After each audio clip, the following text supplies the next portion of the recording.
be looking at the three hidden matrilineal dynasties that have ruled over Europe for almost 1,000 years, stretching back to the 12th century. I have split them into three lineages that have conjoined at different sections for a millennia now. The first line we will look at is Garsenda, Countess Regnant of Forcalquier 1209-1220. Garsenda married Alfonso II, Count of Provence. She brought Forcalquier into the House of Provence. Notable daughter, Marguerite of Provence 1221-1295. Marguerite of Provence married Louis IX of France, Saint Louis.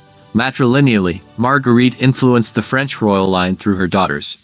Blanche of France 1240-1243, little influence due to early death. Isabella of France 1240-1271, married Theobald II of Navarre. Margaret of France 1254-1271, married John I, Duke of Brabant. Focus on Isabel of France's lineage. Isabel's descendants married into various European courts, intertwining with Spanish and Italian noble families. Daughters of Isabel of France, Isabel's matrilineal line flows into Navarre. Joan of Navarre 1273-1305, married Philip IV of France, linking Navarre to Capetian France. Their daughters include Isabella of France 1295-1358, who married Edward II of England. Isabella's matrilineal descendants influenced the English throne. 14th–16th century. Branching influence.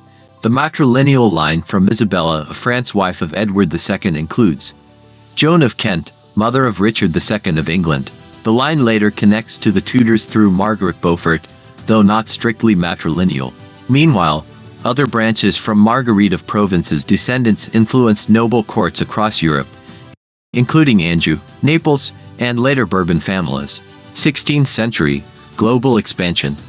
The matrilineal line disperses into European monarchies. Connections to Spain via Joanna of Castile, daughter of Isabella I of Castile. Influence in the Italian Renaissance through marriages into Medici and Sforza families. 17th century. Habsburg matrilineal ties. Through Marguerite of Provence and her daughter Isabella of France, the matrilineal line connects to the Habsburg dynasty in Spain and Austria. Figures like Maria Anna of Spain 1606-1646, Empress of the Holy Roman Empire, inherit from these lines. Catherine of Braganza 1638-1705. Queen of England married to Charles II. Her matrilineal ancestry includes connections to Garsenda's line through Portuguese royalty, and indirectly through Eleanor of Aquitaine's descendants. 18th century. Maria Theresa of Austria 1717-1780. Empress of the Holy Roman Empire, Maria Theresa's mother, Elizabeth Christine of Brunswick-Wolfenbüttel, had matrilineal connections to the French royal family, specifically Marguerite of Provence, further solidifying Garsenda's legacy in Central Europe. Catherine the Great of Russia 1729-1796. The famous Empress of Russia traces her ancestry through European noble families that descend from the House of Garsenda, through maternal lines that cross German, French, and Scandinavian dynasties. Queen Charlotte of Mecklenburg-Strelitz 1744-1818. Queen of Great Britain as the wife of King George III, Charlotte's matrilineal connections trace back to various royal houses, including the legacy of Eleanor of Aquitaine and Garsenda. 19th century. Queen Victoria 1819-1901. As the matrilineal grandmother of Europe, Queen Victoria is deeply connected to Garsenda's lineage. Her descent from Eleanor of Aquitaine via her grandmother, Princess Mary of Teck, links her to several European royal houses, including those of Spain, Russia, and Prussia. Princess Alice of Battenberg 1885-1969. Daughter of Queen Victoria, Princess Alice's matrilineal line connects to various European royal families, further consolidating the Garsenda legacy in the 20th century. 20th century. Princess Victoria Eugenie of Battenberg 1887-1969. A granddaughter of Queen Victoria, Victoria Eugenie was queen consort of Spain as the wife of King Alfonso XIII. Her matrilineal connection to Garsenda is significant in both Spanish and British royal circles, intertwining these dynasties with the legacy of Forcalquier. Princess Beatrix of the Netherlands, born 1938. As the Queen of the Netherlands 1980-2013, Princess Beatrix traces her ancestry through Eleanor of Aquitaine and Garsenda, tying the Dutch monarchy to the matrilineal lines of Europe's most influential royal families. Current European royals. The British royal family, including Queen Elizabeth II (1926–2022) and her descendants, maintains links through Eleanor of Aquitaine and Queen Victoria, and indirectly through Garcenda's descendants. The Spanish royal family, particularly King Felipe VI, traces part of his lineage to Garcenda through the Bourbon and Austrian Habsburg connections. The Norwegian royal family and several other Scandinavian monarchies also hold indirect ties to Garcenda, continuing the matrilineal legacy across Europe. Summary of the 20th century impact. By the 20th century, the House of Garcenda had merged into many of the key monarchies of Europe, such as the British, Spanish, and Dutch royal families. These royal houses held significant political power and influence during both world wars, as well as through the rise of European unions and diplomatic relations. The continuity of Garcenda's matrilineal influence continues in contemporary times, with many of Europe's reigning monarchs and aristocrats tracing their roots to her and her royal descendants. Now we will look at the matrilineal heritage of Eleanor of Aquitaine (1122–1204), one of the most influential women in medieval Europe, which traces back through several generations of noble families in the 10th to 12th centuries. Eleanor's lineage ties to some of the most powerful and notable European houses, including the Dukes of Aquitaine, the Counts of Poitou, and the House of Charlemagne. Let's trace her matrilineal ancestry from the 10th century to the 20th century in a detailed manner. 10th century. Early foundations. Eleanor's matrilineal line begins with the Duchy of Aquitaine, a powerful region in southwestern France. Key figures from the 10th century include Adelaide of Aquitaine c. 945–1004, the mother of William VIII of Aquitaine, a powerful Duke of Aquitaine. Her mother, Gerberga of Saxony, was a daughter of Henry I, Holy Roman Emperor. This lineage links Eleanor's line back to the Carolingian dynasty, an important foundation of European royalty. Gerberga of Saxony c. 913–984. Daughter of Henry I, Holy Roman Emperor, and Matilda of Ringelheim. Gerberga's Carolingian ancestry connects Eleanor's maternal line directly to Charlemagne, whose reign shaped the early medieval period and much of European aristocracy. 11th century. Consolidation of power. The 11th century solidifies the power of Eleanor's maternal family, with influential marriages and dynastic ties. Hildegard of Burgundy c. 1035–1104. Hildegard, the daughter of Robert I, Duke of Burgundy, married William VIII of Aquitaine. Their daughter, Agnes of Aquitaine, continued the matrilineal line of powerful Aquitaine rulers.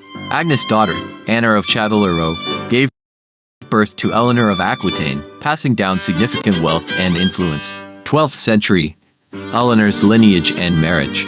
By the 12th century, Eleanor's matrilineal heritage intersects with French and English royal lines through her marriages to Louis VII of France and Henry II of England. Anna of Châtellerault c. 1103–1130. Anna, daughter of Aymeric, Viscount of Châtellerault, was the mother of Eleanor. This noble connection further links Eleanor's line to the powerful Viscounts of Châtellerault and establishes Eleanor as a key figure within the Angevin Empire following her marriage to Henry II of England. Eleanor of Aquitaine (1122–1204). As a Duchess regnant, Eleanor inherited the Duchy of Aquitaine through her mother, Anna of Châtellerault. Eleanor's reign and political power in both France and England made her one of the most influential figures of the 12th century. Her daughters, Marie of France, Countess of Champagne, and Alix of France, Countess of Blois, carried on her matrilineal line, intermarrying with the French royal family and noble houses. 13th century. Matrilineal influence in royal courts. Eleanor's influence continued through her daughters, particularly Marie of France and Alix of France, who married into other noble families, including those of Champagne, Burgundy, and Hainault.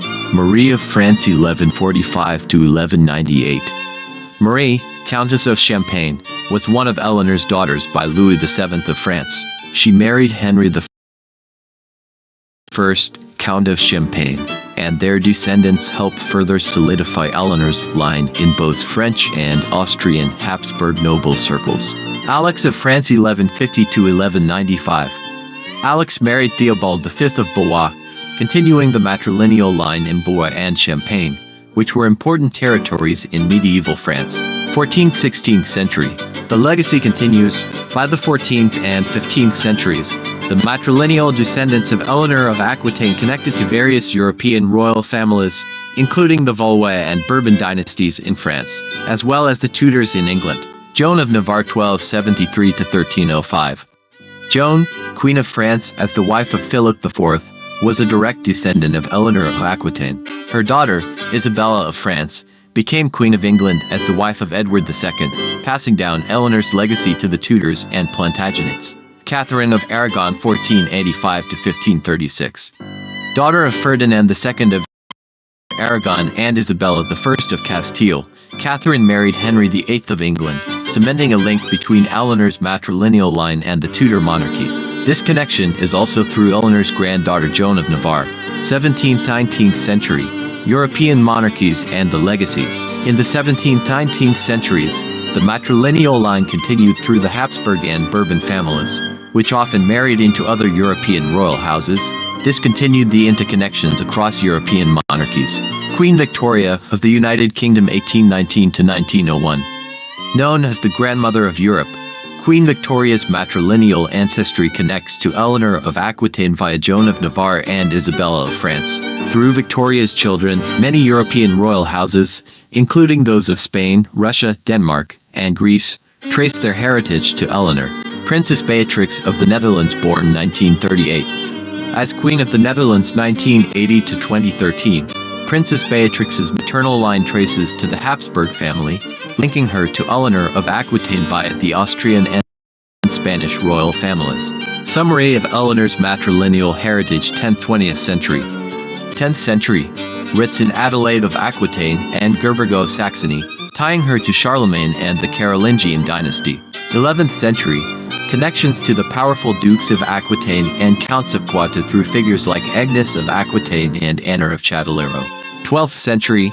Eleanor's own reign and marriages to Louis VII of France and Henry II of England continue her legacy through Marie of France and Alex of France. 13th century and beyond, the line stretches through royal marriages to the Habsburgs, Bourbons, and Tudors, influencing dynasties in France, England, Spain, and beyond. Modern times, Queen Victoria, Princess Beatrix, and modern European monarchs all trace their roots back to Eleanor's matrilineal line, continuing her profound influence on European aristocracy. This rich matrilineal lineage of Eleanor of Aquitaine reflects her enduring legacy across centuries and generations of European royalty.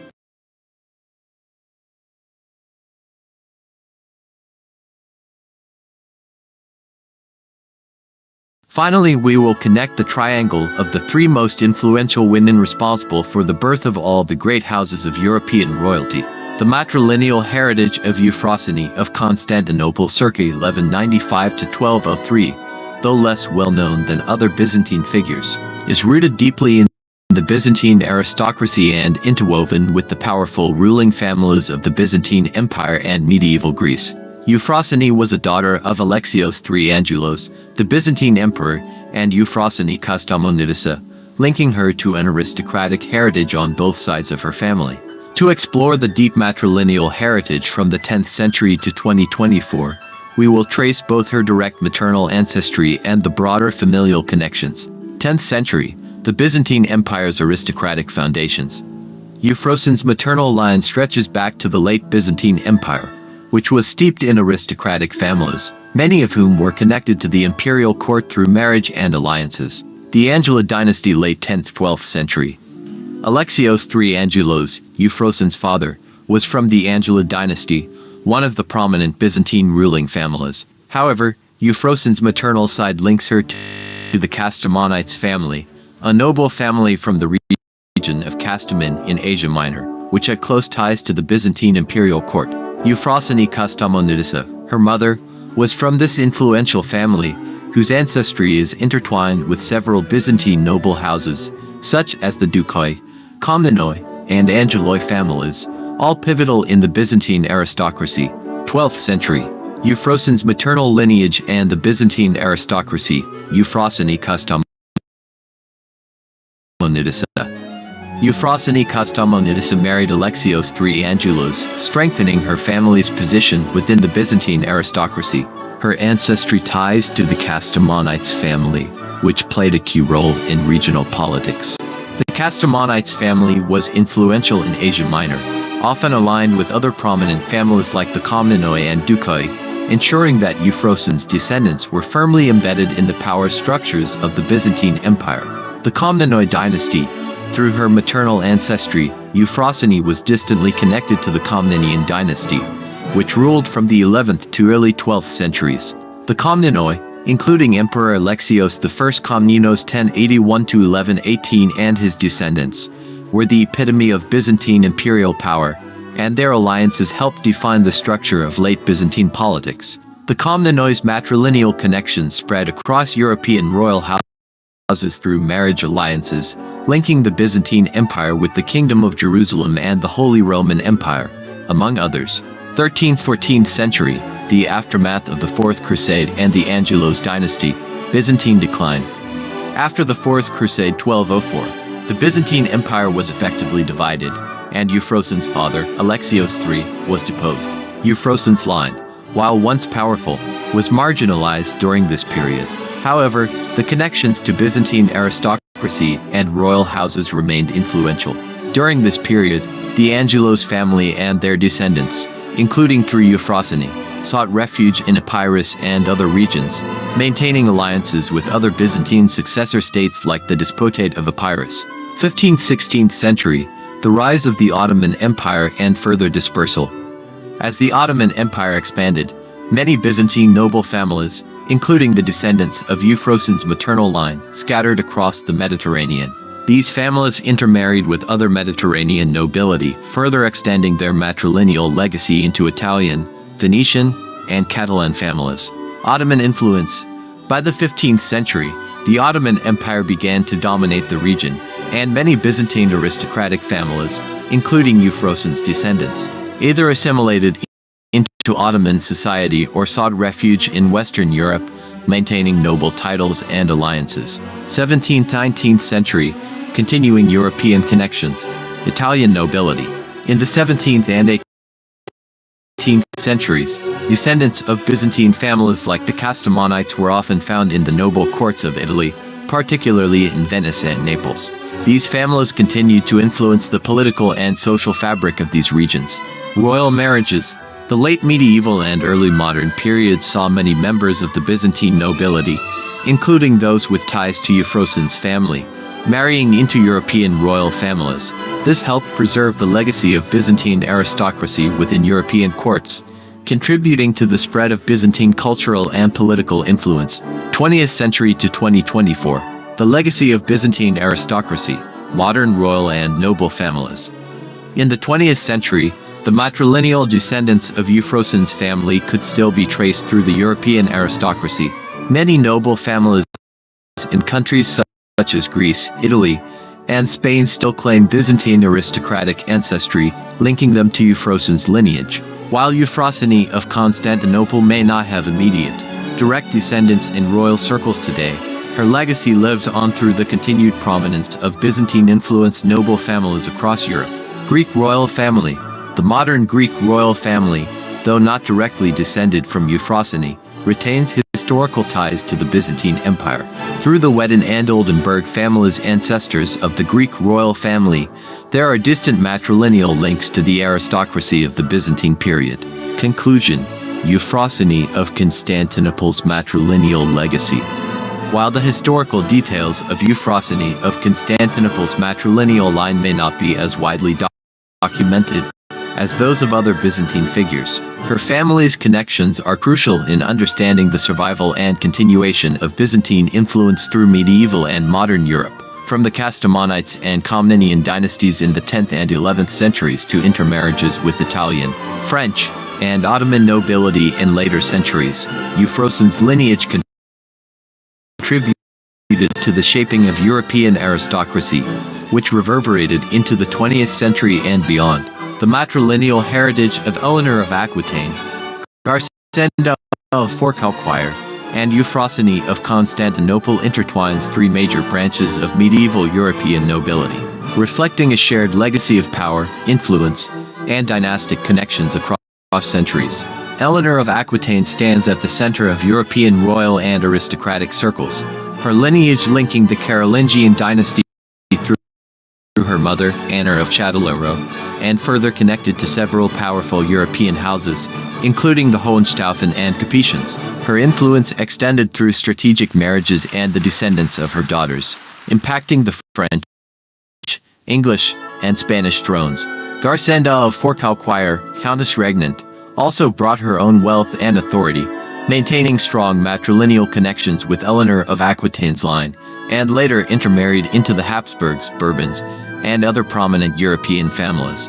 Her influence in the 13th century contributed to her descendants' roles in the shaping of European diplomacy and monarchies.